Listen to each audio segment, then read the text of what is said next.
जय श्री राम। हम पढ़ रहे हैं वाल्मीकि कृत रामायण और उसका अब हम सुंदरकांड पढ़ रहे हैं। सुंदरकांड के पार्ट 1 एंड पार्ट 2 आपको पहले भेज दिए गए हैं। अगर आपने अभी तक वो नहीं देखे तो डिस्क्रिप्शन बॉक्स में जाके आप उनको सुन सकते हैं। तो अभी हम पार्ट 3 शुरू करेंगे। करबद्ध हनुमान बोले, आपका पता न होने के कारण ही राम आपकी सुरक्षा के लिए यहाँ नहीं आए। आपके बिना राम के पूर्णतः अशांत हैं। जैसे ही मैं लौटकर आपके यहाँ उपस्थित होने की सूचना राम को दूंगा, वे शीघ्र ही रावण का वध करने के लिए निकल पड़ेंगे। तब सीता ने निवेदन किया, तुम राम को परिस्थिति की गंभीरता के विषय में सूचित करना, क्योंकि 2 मास पश्चात रावण मेरा वध कर देगा। रावण के अनुज विभीषण ने बार बार रावण से आग्रह किया कि वह मुझे राम को लौटा दे। उसी प्रकार विभीषण की ज्येष्ठ पुत्री ने मुझे सूचना दी कि अबिंध्य नाम के बुद्धिमान वृद्ध मंत्री ने भी रावण को राम के हाथों होने वाले राक्षसों के विनाश की पूर्व चेतावनी दी थी, किंतु रावण ने इन सुझावों को अनसुना कर दिया। हनुमान ने परामर्श दिया, यदि आप चाहें तो मैं आपको अपनी पीठ पर बैठाकर राम के पास किष्किंधा ले चलूं। मुझे विश्वास है कि सागर पार करते समय राक्षस मेरा मुकाबला नहीं कर पाएंगे।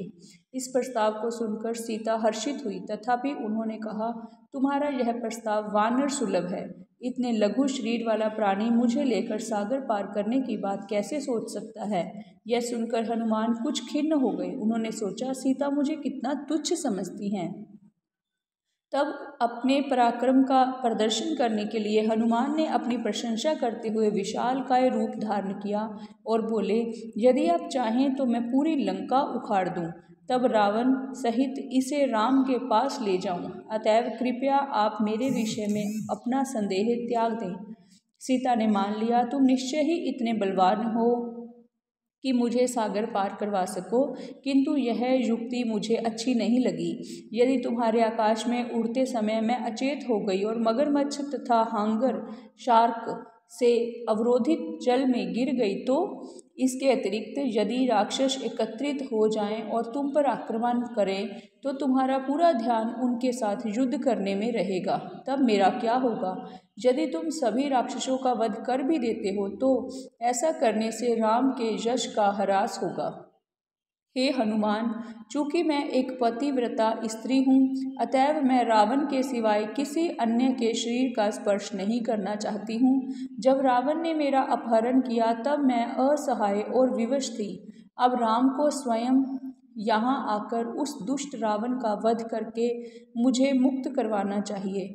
उनके इसी कार्य से उनका यशोवर्धन होगा। हनुमान ने कहा, मैं आपके वचनों की सराहना करता हूँ, जो राम की सती एवं धर्मपरायणा पत्नी के अनुरूप है।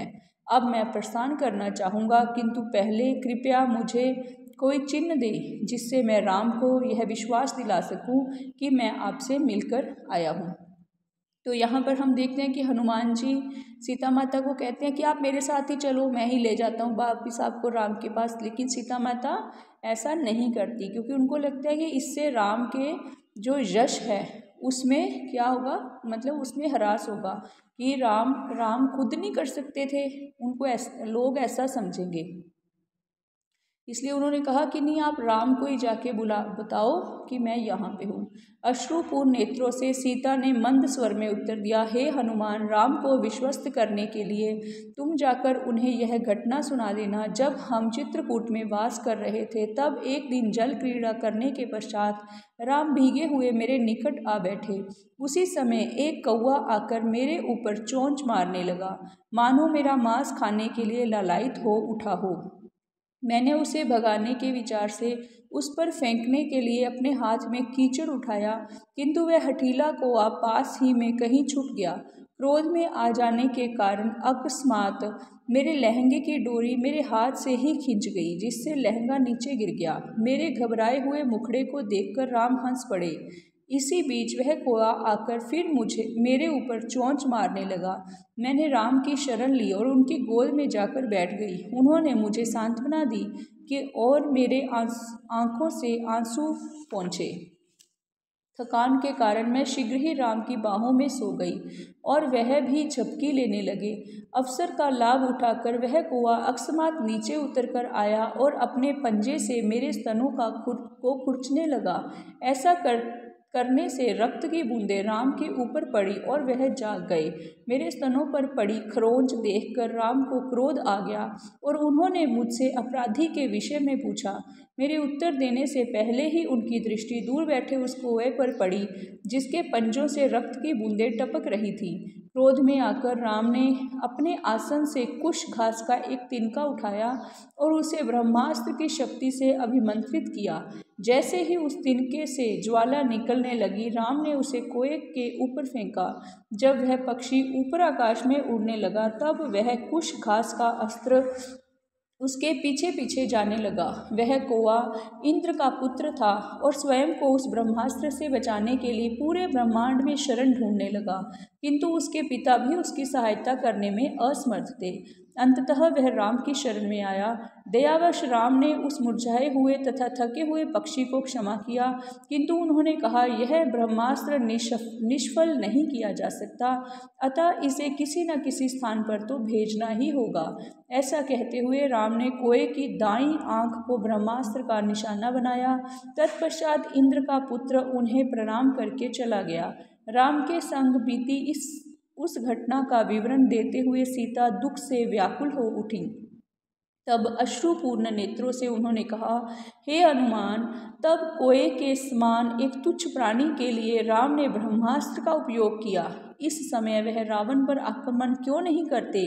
क्या अब राम मुझे प्रेम नहीं करते?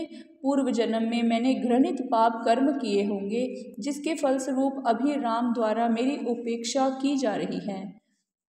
उदास सीता को उत्साहित करने के विचार से हनुमान ने उन्हें सांत्वना देते हुए कहा, राम को आपके वियोग का अत्यंत दुख आभास हो रहा है और वे भी दुख के सागर में डूबे हुए हैं।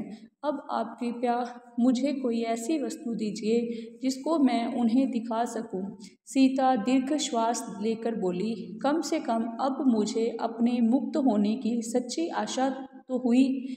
किसी भी प्रकार से राम से यहाँ शीघ्र आने का निवेदन करना, क्योंकि अगला मास भी यदि उनके वियोग में व्यतीत करना पड़ा तो मैं निश्चय ही शोक से अपने प्राण त्याग दूंगी। सीता ने वस्त्रों में से एक देदीप्यमान आभूषण निकाल कर दिया, जिसे पहले वह अपने ललाट पर धारण करती थी। उसे हनुमान को देते हुए सीता ने कहा, इस आभूषण को देखकर राम 3 व्यक्तियों का स्मरण करेंगे, क्योंकि यह मुझे मेरी माता ने राम और उनके पिता की उपस्थिति में दहेज की भेंट के रूप में दिया था। हे हनुमान, शीघ्र लौट जाना और राम से प्रार्थना करना कि वे मुझे इस असहनीय पीड़ा से मुक्त करें। जैसे ही हनुमान सीता की परिक्रमा करके चलने को तैयार हुए, नेत्रों में आंसू भरकर अवरुद्ध कंठ से सीता बोली, कृपया राम को आश्वस्त करना कि वे शीघ्र ही मेरी रक्षा को आएं। हनुमान ने कहा, चिंता न करें, शीघ्र ही आप यहाँ राम, लक्ष्मण और अनेक वीर वानरों को देखेंगी जो रावण और राक्षसों का वध करने के लिए आने वाले हैं। सीता याचना करने लगी, एक दिवस और ठहर जाओ, तुम्हारे आ जाने से मुझे असहनीय पीड़ा से कुछ राहत मिली है। ओह, मैं अपनी आशाओं को पुनः जागृत क्यों कर रही हूँ? वानर इस विशाल सागर को कैसे लांघ सकेंगे? मुझे नहीं लगता कि राम और लक्ष्मण में भी इसका सामर्थ्य है, किंतु केवल गरुड़, वायु या स्वयं तुम यह कर सकते हो। हनुमान, मुझे ज्ञात है कि तुम अकेले ही मेरी रक्षा कर सकते हो, किंतु मेरी तुमसे प्रार्थना है कि तुम राम को इस अधिकार का उपयोग करने दो, उन्हें ही आकर राक्षसों का वध करके मेरी रक्षा करने दो, क्योंकि इसके लिए उनका सदैव यशोवर्धन होगा। हनुमान ने कहा, सुग्रीव की सेना में सभी वानर मेरे समतुल्य या मुझसे श्रेष्ठ हैं। निश्चय ही वे सब सरलता से लंका पहुंच जाएंगे। मुझ जैसे तुच्छ व्यक्तियों को ही दूत कार्य के लिए भेजा जाता है। कृपया आप अपनी शंका सदा के लिए त्याग दें। आवश्यक हो तो मैं राम और लक्ष्मण को अपनी पीठ पर बैठाकर सागर पार करवाऊंगा। सीता ने उत्तर दिया, हे हनुमान, मैं पुनः स्वयं को शीघ्र मुक्त करवाए जाने की प्रार्थना करती हूँ। मैं नहीं जानती कि ऐसी दशा में मैं और कब तक जीवित रह पाऊंगी। मैं तुम्हें राम के लिए एक और संदेश देती हूँ। उन्हें उस समय का स्मरण करवाना जब उन्होंने उतरे हुए श्रृंगार के स्थान पर मेरे गालों को लाल खनिज से रंगा था। जैसे ही हनुमान प्रस्थान के लिए तैयार हुए, सीता ने उन्हें अपनी मुक्ति के शीघ्र करवाए जाने का पुनः स्मरण करवाया। तब हनुमान ने विचार किया, मेरा लक्ष्य जब तक पूर्ण नहीं होगा तब तक मैं राक्षसों की वास्तविक शक्ति का परीक्षा न कर लूं। अतएव मैं पूरी अशोक वाटिका उजाड़ दूंगा ताकि रावण का क्रोध वर्धन हो। जब वह अपनी सेना को मुझ पर आक्रमण करने के लिए भेजेगा, तब मैं उसका विनाश करने के पश्चात राम के पास लौट जाऊंगा। उसके पश्चात हनुमान अशोक के वृक्षों को उखाड़ने लगे। उन्होंने जलाशयों में उपद्रव मचा दिया और पर्वत के शिखर नष्ट कर दिए। लगभग समूचा उद्यान उजाड़ने के पश्चात वे उद्यान के प्रवेश द्वार पर जाकर खड़े हो गए। पक्षियों एवं पशुओं की चीख तथा हनुमान के उपद्रव से उत्पन्न कोलाहल को सुनकर प्रहरी राक्षसनियों सतर्क हो गई। उद्यान के प्रवेश द्वार पर खड़े विशालकाय हनुमान को देखकर वह भयभीत हो उठी। उन राक्षसनियों ने सीता को घेरकर पूछा, यह कौन सा प्राणी है? तुम दोनों क्या बातें कर रहे थे? सीता ने अपनी अनभिज्ञता के विषय में उन्हें सूचित करते हुए कहा, वह कोई भयानक राक्षस होगा। चूंकि तुम सभी राक्षसनियां हो, अतः तुम्हें ही उसके विषय में ज्ञान होना चाहिए, मुझे नहीं। मैं भी उसके इस भयानक विशालकाय रूप से भयभीत हूँ। कुछ राक्षसनियां सीता के निकट पहरा देती रहीं और अन्य रावण को इसकी सूचना देने गईं। सम्मान पूर्वक अपने राजा को प्रणाम करके राक्षसनियों ने कहा, एक विशालकाय शक्तिशाली वानर यहाँ आया है। सीता के साथ वार्तालाप करने के पश्चात उसने समूची अशोक वाटिका उजाड़ दी है। केवल उस स्थान को छोड़ दिया है जहाँ पर सीता है। जब हमने सीता से उसके विषय में पूछा, तब उन्होंने उस विषय में अनभिज्ञता प्रकट की। रावण तुरंत क्रोधित हो उठा और हनुमान को पकड़ कर लाने के लिए उसने 80,000 भयंकर राक्षसों को भेजा। जब सेना हनुमान के समक्ष अपने अस्त्र घुमाते हुए पहुंची, तब उन्होंने अपने रूप का और अधिक विस्तार कर लिया और अपनी पूंछ वेग से हिलाते हुए ऐसी ध्वनि उत्पन्न करने लगे जो पूरी लंका में प्रतिध्वनित होने लगी। तब हनुमान ने ललकारा, मैं राम का सेवक हूँ, मैं चाहूँ तो सहस्त्रों रावणों का वध कर सकता हूँ। जब हनुमान धमकाते हुए इस प्रकार गरजे, तब राक्षस भय के कारण कांप उठे, तथापि वे चारों ओर से हनुमान पर वार करने लगे। हनुमान ने द्वार पर पड़ा एक लोहे का खंभा उठाया और वायु में उड़ते हुए उन्होंने राक्षसों की सेना का संहार कर दिया। जो बच गए वे शीघ्र लौटकर रावण को इस संहार की सूचना देने गए। यह सुनकर रावण के नेत्र क्रोध से लाल हो गए। तब उसने प्रहस्त के अत्यंत शक्तिशाली पुत्र जम्बूमलि को हनुमान के साथ युद्ध करने के लिए भेजा। इस बीच हनुमान ने अशोक वाटिका में स्थित राक्षसों के इष्ट देवता के भव्य मंदिर का विध्वंस करना आरंभ कर दिया। उन्होंने एक विशाल पर्वत के समान भव्य भवन पर चढ़कर अपने पंजों से उसका विध्वंस कर दिया। भवन के टूटने से उत्पन्न ध्वनि पूरी लंका में प्रतिध्वनित हो उठी। तब हनुमान जोर से गर्जन करने लगे, राम और लक्ष्मण की जय हो। मैं हनुमान हूँ और राक्षसों को देखते ही देखते मैं अब लंका का विनाश कर दूंगा। यद्यपि हनुमान की गर्जना से राक्षस भयभीत हो गए, किंतु उद्यान के 100 राक्षसों ने अस्त्र उठाकर उन्हें घेर लिया। क्रोधित हनुमान ने मंदिर का एक स्तंभ नष्ट कर दिया और भयंकर रूप धारण करके उस स्तंभ को इस प्रकार घुमाया कि अन्य खंभों से टकराने के पश्चात उसमें अग्नि उत्पन्न हो गई और उसी प्रज्वलित स्तंभ से उन्होंने प्रहरियों का नाश कर दिया। समूचा भवन धुएं से भर गया। हनुमान बार बार चिल्लाते, राम की जय, लक्ष्मण और वानरों की जय। तत्पश्चात गधों द्वारा खींचे जाने वाले रथ पर बैठकर जम्बूमलि वहां आया। उसके धनुष की भयंकर टंकार जैसे सारे आकाश में प्रतिध्वनित हो उठी। अविलंब जम्बूमलि ने एक बाण से हनुमान के मुख पर तथा 10 बाणों से उनकी भुजाओं पर प्रहार किया। हनुमान का मुख रक्त से लथपथ हो गया। क्रुद्ध हनुमान ने एक विशाल पत्थर उठाया और जम्बूमलि के ऊपर फेंक दिया, किंतु जम्बूमलि ने सरलता से 10 बाणों द्वारा उसके टुकड़े टुकड़े कर दिए। तब हनुमान एक विशाल वृक्ष उखाड़कर वेग से घुमाने लगे।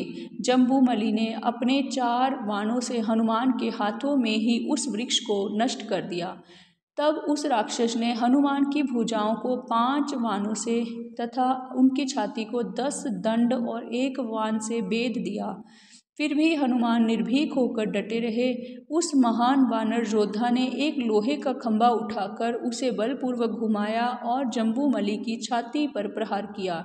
उस लोहे के दंड से राक्षस इस प्रकार आहत हुआ कि उसके सिर, पैर, रथ और गधों में भेद करना असंभव हो गया। जम्बूमलि की मृत्यु का समाचार सुनकर रावण और क्रुद्ध हो उठा।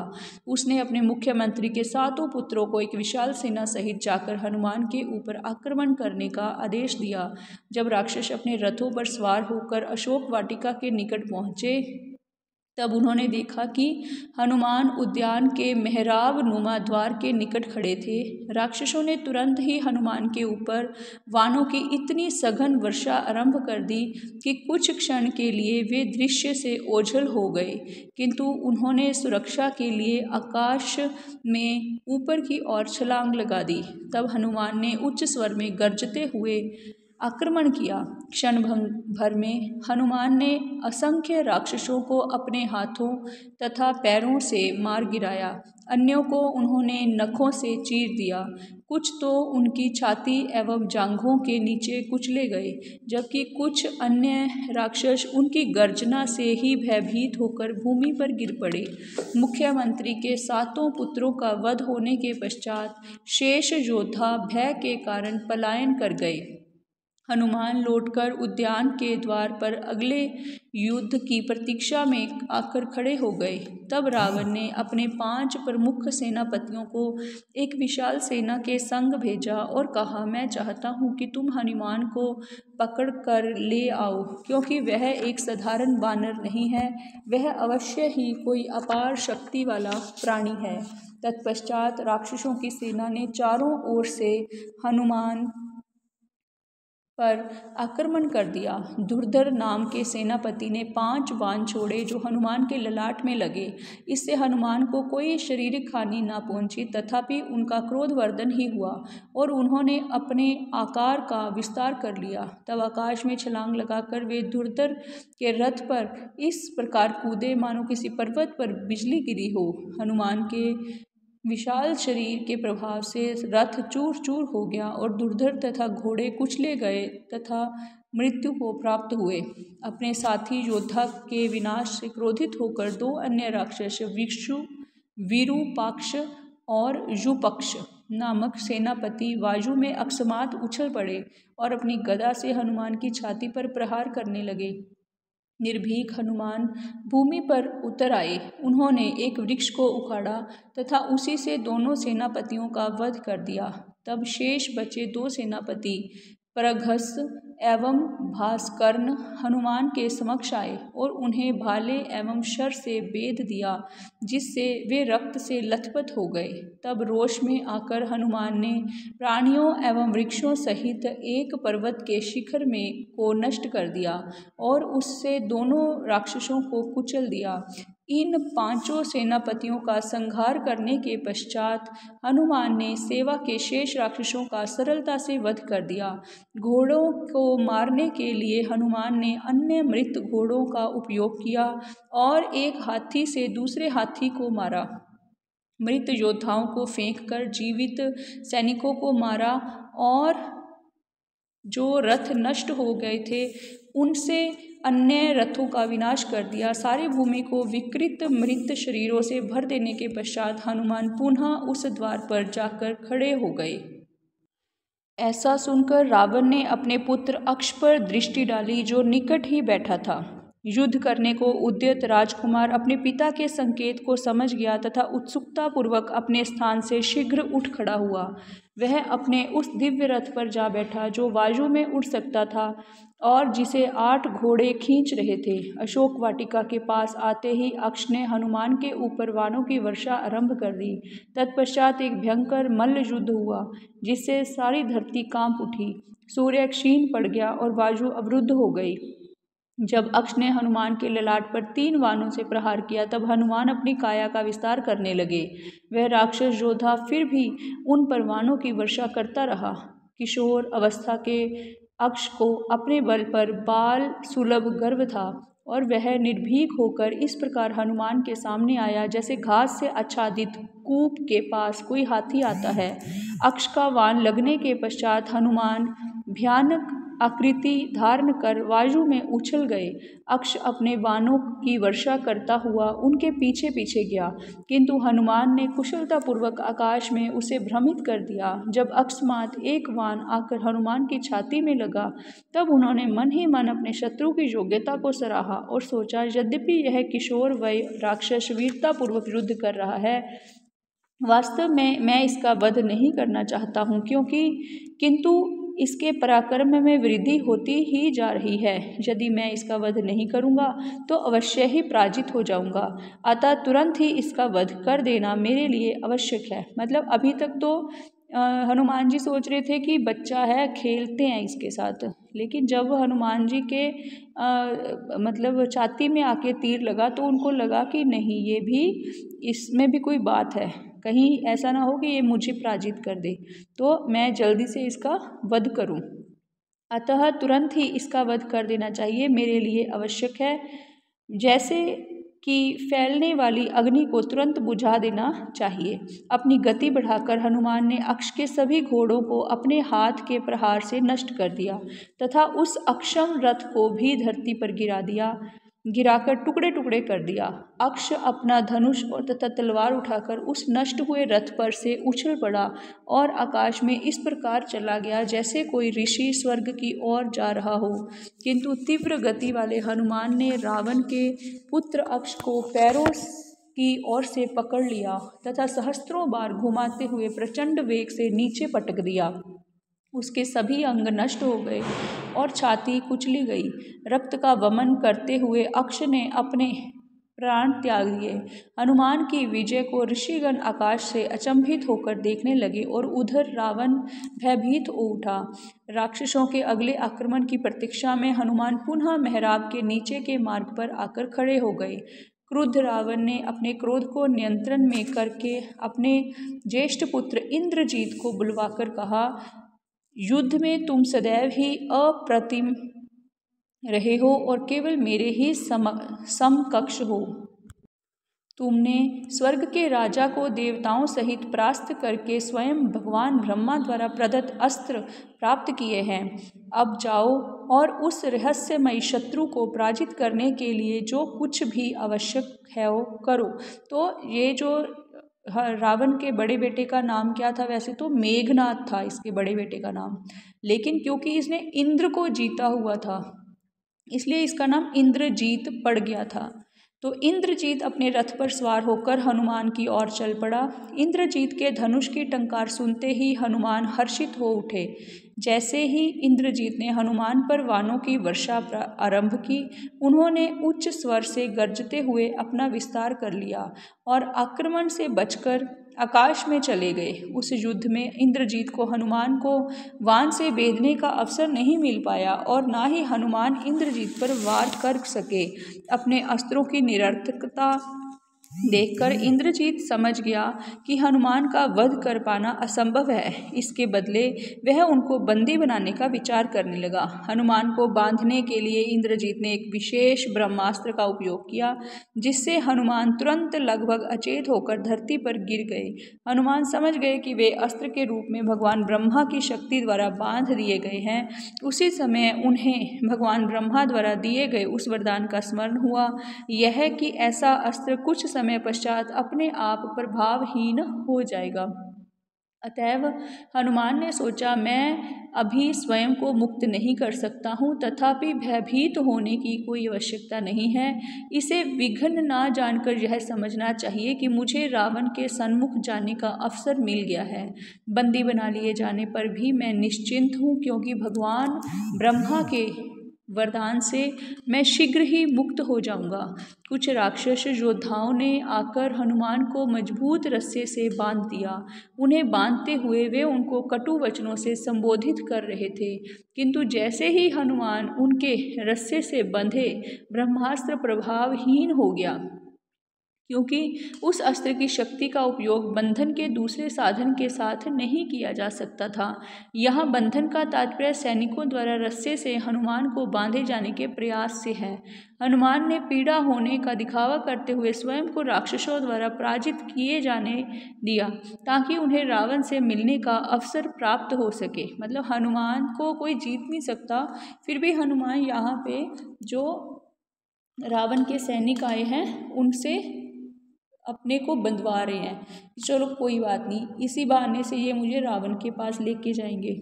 ऐसे दिखाते हैं कि मैं खुल नहीं पा रहा, है ना। तो इंद्रजीत समझ गया कि हनुमान ब्रह्मास्त्र के प्रभाव से मुक्त हो चुके हैं और बंधन का स्वांग कर रहे हैं। तो इंद्रजीत समझ गया कि ये ड्रामा कर रहे हैं अभी। वह सोचने लगा, इन नासमझ राक्षसों के कारण हनुमान को पकड़ना व्यर्थ हो गया। इसके अतिरिक्त अब ब्रह्मास्त्र भी प्रभावहीन हो गया, क्योंकि उसका एक ही शत्रु के ऊपर पुनः प्रयोग नहीं किया जा सकता है। जब इंद्रजीत उस प्रसंग पर विचार कर रहा था, तब तक राक्षस हनुमान को खींचकर रावण के पास ले आए। उत्तेजित होकर वह राक्षस आपस में चर्चा कर रहे थे, वानर जैसा यह कौन सा प्राणी है, हमें इसका तुरंत वध कर देना चाहिए, खा जाओ उसे, चलो भून दें। हनुमान रावण के सन्मुख थे।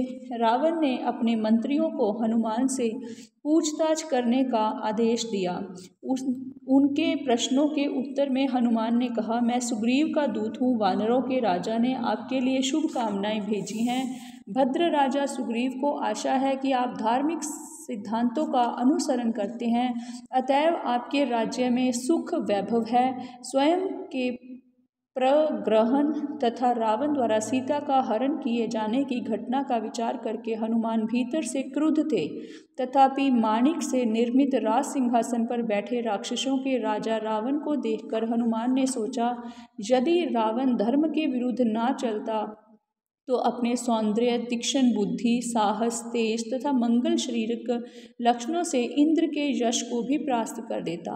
तो यहाँ हनुमान जी क्या सोच रहे हैं कि रावण में कितनी क्वालिटीज़ हैं, लेकिन क्वालिटीज़ होते हुए भी वो धर्म के विरुद्ध चल रहा है। अगर धर्म के विरुद्ध ना चलता तो ये इंद्र को भी प्राप्त कर सकता था, मतलब इंद्र की सीट ले सकता था ये, इसमें इतनी क्वालिटीज़ थी। उसी प्रकार रावण क्रुद्ध था, किंतु हनुमान को देखकर शंका करने लगा। रावण चकित होकर सोचने लगा, क्या यह भगवान शिव का वाहन नंदी बैल है, जिसने मेरे द्वारा तिरस्कार किए जाने के कारण मुझे शाप दिया था, अथवा वानर के वेश में असुरों का राजा बान है। तब रावण के मंत्रियों ने श्रेष्ठ बरहस्त ने हनुमान को आश्वासन दिलाते हुए कहा, यदि तुम केवल हमें अपने आने का वास्तविक कारण बता दो तो हम तुम्हें छोड़ देंगे। हनुमान ने बताया, वानर सुलभ जिज्ञासा के कारण मैं यहाँ केवल रावण से मिलने की इच्छा से आया हूँ। मुझे ज्ञात है कि मुझ जैसे तुच्छ प्राणी के लिए ऐसा कठिन है, अतः इस आशा में मैंने उस सुंदर उद्यान को उजाड़ दिया कि उसके कारण मुझे पकड़कर राजसभा में प्रस्तुत किया जाएगा। मेरा प्रयोजन किसी को कष्ट पहुँचाने का नहीं था, किंतु जब राक्षस योद्धाओं ने मुझ पर आक्रमण किया तब अपनी सुरक्षा के लिए मुझे उनका वध करना पड़ा। बहुत पहले भगवान ब्रह्मा से मुझे यह वरदान मिला था कि मुझे कोई अस्त्र या रस्सी बांध नहीं सकती, अतः मैंने जानबूझकर स्वयं को पकड़े जाने दिया है। इंद्रजीत के ब्रह्मास्त्र की शक्ति पहले ही प्रभावहीन हो चुकी थी। अब मैं यहाँ पर अपने आने का वास्तविक कारण बताता हूँ। मेरा नाम हनुमान है और मैं महाराज दशरथ के पुत्र राम के दूत के रूप में यहाँ आया हूँ। मैं दीर्घकाल से राम की पत्नी सीता को, जिनका अपहरण कर लिया गया है, खोज रहा हूँ और यह मेरा सौभाग्य है कि सीता मुझे यहाँ पर मिल गई। हे राक्षस राज रावण, इतना जान लो कि राम और लक्ष्मण के बाणों का सामना करने में कोई सक्षम नहीं है। स्वयंभू ब्रह्मा, भगवान शिव और इंद्र भी युद्ध भूमि में राम का सामना करने का साहस नहीं कर सकते हैं। हे रावण, तुम तो धार्मिक सिद्धांतों के ज्ञाता हो। जो वास्तव में बुद्धिमान है वह धर्म के मार्ग से च्युत होकर कभी भी दुर्भाग्य को आमंत्रण नहीं देता है। कृपया मेरा सुझाव मानो और इसके पहले कि बहुत देर हो जाए सीता को राम के पास भेज दो। पूर्व में अपनी कठिन तपस्या के बल पर तुमने इतनी शक्ति अर्जित की है जिससे कि देवताओं और दैत्यों के हाथों तुम्हारा वध असंभव है। उसी प्रकार तुमको यह समझना चाहिए कि सीता को हर कर लाने का घृणित कृत्य तुम्हारे लिए घोर विपत्ति की स्थिति उत्पन्न कर देगा। मैं स्वयं सारी लंका का विनाश कर सकता था, तब उन राम का क्या कहना जो संपूर्ण ब्रह्मांड का संहार और सृजन कर सकते हैं। हनुमान की बातों से रावण अत्यंत क्रुद्ध हो उठा। क्रोध में उसके रक्तिम नेत्र घूमने लगे और वह चिल्लाया, तुरंत ही इस वानर का वध कर दो। किंतु विभीषण ने मृदु स्वर में कहा, प्रिय ज्येष्ठ भ्राता, दूत का वध करना उचित नहीं है। आप एक महान विद्वान हैं, किंतु यदि आप अनियंत्रित क्रोध के अधीन हो गए तो ज्ञान शून्य हो जाएंगे। किंतु रावण को यह अनचाहा परामर्श रास नहीं आया। उसने क्रोध में आकर कहा, दुष्कर्मियों को मारने में कोई पाप नहीं लगता, इसे मरने दो। तब विभीषण ने कहा, धर्मशास्त्रों में कभी भी दूत के वध का निर्देश नहीं है। वस्तुतः ऐसा तो कभी सुना भी नहीं गया है। अंग भंग करने, कशाघात, गंजा करना तथा तपे लोहे से दागने का दंड ही दिया जा सकता है। प्रिय रावण, आप जैसे वीर अनियंत्रित क्रोध के शिकार नहीं हुआ करते। मेरा परामर्श है कि आप उस शत्रु को समाप्त करने का प्रयास करें जिसने हनुमान को भेजा है, ना कि हनुमान को। आप अपनी सेना को राम और लक्ष्मण से युद्ध करने के लिए क्यों नहीं भेजते? क्योंकि प्रतिशोध तो वे लेना चाहते हैं। अपने धर्मपरायण भाई के प्रभाव से अंततः रावण का क्रोध कुछ कम हुआ और उसने कहा, वानरों को अपनी पूंछ से बहुत प्रेम होता है, अतएव इसकी पूंछ में आग लगाकर इसका लंका के मार्गों पर जुलूस निकालो। तब प्रजा देखेगी कि यह कैसा वीर है। उसके पश्चात इसे इसके संबंधियों के पास जाने और अपमान से पीड़ित होने के लिए छोड़ देना। मतलब जब पूंछ इसकी जल जाएगी तो ये कैसा लगेगा, तो इसको फिर बेइज्जती फील होगी। ऐसा आदेश पाकर राक्षसों ने हनुमान की पूंछ पर सूती वस्त्र लपेट दिए और उन वस्त्रों को तेल में भिगो दिया। फिर जैसे ही उसमें आग लगाई गई, हनुमान ने अपने स्वरूप का विस्तार कर लिया और वेग से पूंछ हिलाकर राक्षसों का वध करने लगे। किंतु राक्षसों ने हनुमान को पकड़कर पुनः अधिक बलपूर्वक बांध दिया। हनुमान ने भी जानबूझकर उन्हें ऐसा करने दिया ताकि वे घूमकर लंका के सुरक्षा उपायों का भली भांति अवलोकन कर सकें। राक्षस अपमानपूर्वक हनुमान को खींचकर नगर के मार्गों पर यह घोषणा करते हुए ले जाने लगे कि उन्होंने एक गुप्तचर को बंदी बना लिया है। सभी स्त्रियां, बच्चे, वयोवृद्ध उत्सुकतापूर्वक बंदी बनाए गए हनुमान को देखने निकल आए। तब सीता के निकट पहरा देने वाली राक्षसनियों ने उन्हें हनुमान की इस दशा के विषय में सूचित किया। यह सुनकर सीता अत्यंत दुखी हो गई और अग्नि का ध्यान करके प्रार्थना करने लगी, यदि मैंने अपनी भक्ति और तप से कुछ पुण्य अर्जित किया है तो उसका उपयोग इस प्रकार हो कि वह अग्नि हनुमान को शीतलता प्रदान करे। मतलब अग्नि कैसी होती है? गर्म। लेकिन यहाँ पे सीता माता कह रही है कि अग्नि जग का जो प्रकाश है वो ठंडा हो जाए। तभी सीता द्वारा प्रतिपादित अग्नि मंद गति से जलने लगी। तत्पश्चात हनुमान की पूंछ पर जलने वाली अग्नि शीतलता प्रदान करने लगी, क्योंकि वायु देवता ने हिम वायु चला दी। हनुमान को आश्चर्य हुआ, अग्नि की प्रचंड ज्वाला उठने पर भी मुझे जलन का अभ्यास क्यों नहीं हो रहा है। वास्तव में ऐसा लगता है मानो राक्षसों ने मेरी पूंछ के चारों ओर हिम मतलब बर्फ लगा दी हो। निश्चय ही यह राम अथवा सीता की कृपा से हुआ है। तो हनुमान भी समझ गए कि ये क्यों हो रहा है। हनुमान विचार करने लगे, राक्षसों द्वारा बांधा जाना एवं उनके लिए हास्यास्पद होना भगवान राम के सेवक तथा महान योद्धा के लिए उपयुक्त नहीं है। बहुत अपमान हो चुका मेरा। पलक झपकते ही हनुमान अपना आकार संकुचित कर बंधन से छूट गए। मतलब जो उन पर रस्सी बांधी हुई थी वो इतने छोटे हो गए कि रस्सी से बाहर निकल आए। तब गर्जना करते हुए वायु में उछल पड़े और तुरंत विशाल काय रूप धारण करके नगर के द्वार पर पड़ी लोहे की एक छड़ को उठा लिया। क्षण भर में हनुमान ने प्रहरियों का वध कर दिया और वे सोचने लगे, राम के पास वापस लौटने से पहले मैं रावण और इन राक्षसों को प्रताड़ित करने के लिए क्या कर सकता हूँ। चूँकि अभी मेरी पूंछ जल रही है, अतः क्यों ना मैं इसका उपयोग इस प्रकार करूँ कि संपूर्ण लंका इस प्रचंड अग्नि में डूब जाए। जय श्री राम। तो अभी के लिए इतना ही, बाकी हम कल पढ़ते हैं। जय श्री राम। श्री राम जय जय राम। श्री राम जय जय राम। श्री राम जय जय राम। श्री राम जय जय राम। श्री राम जय जय राम।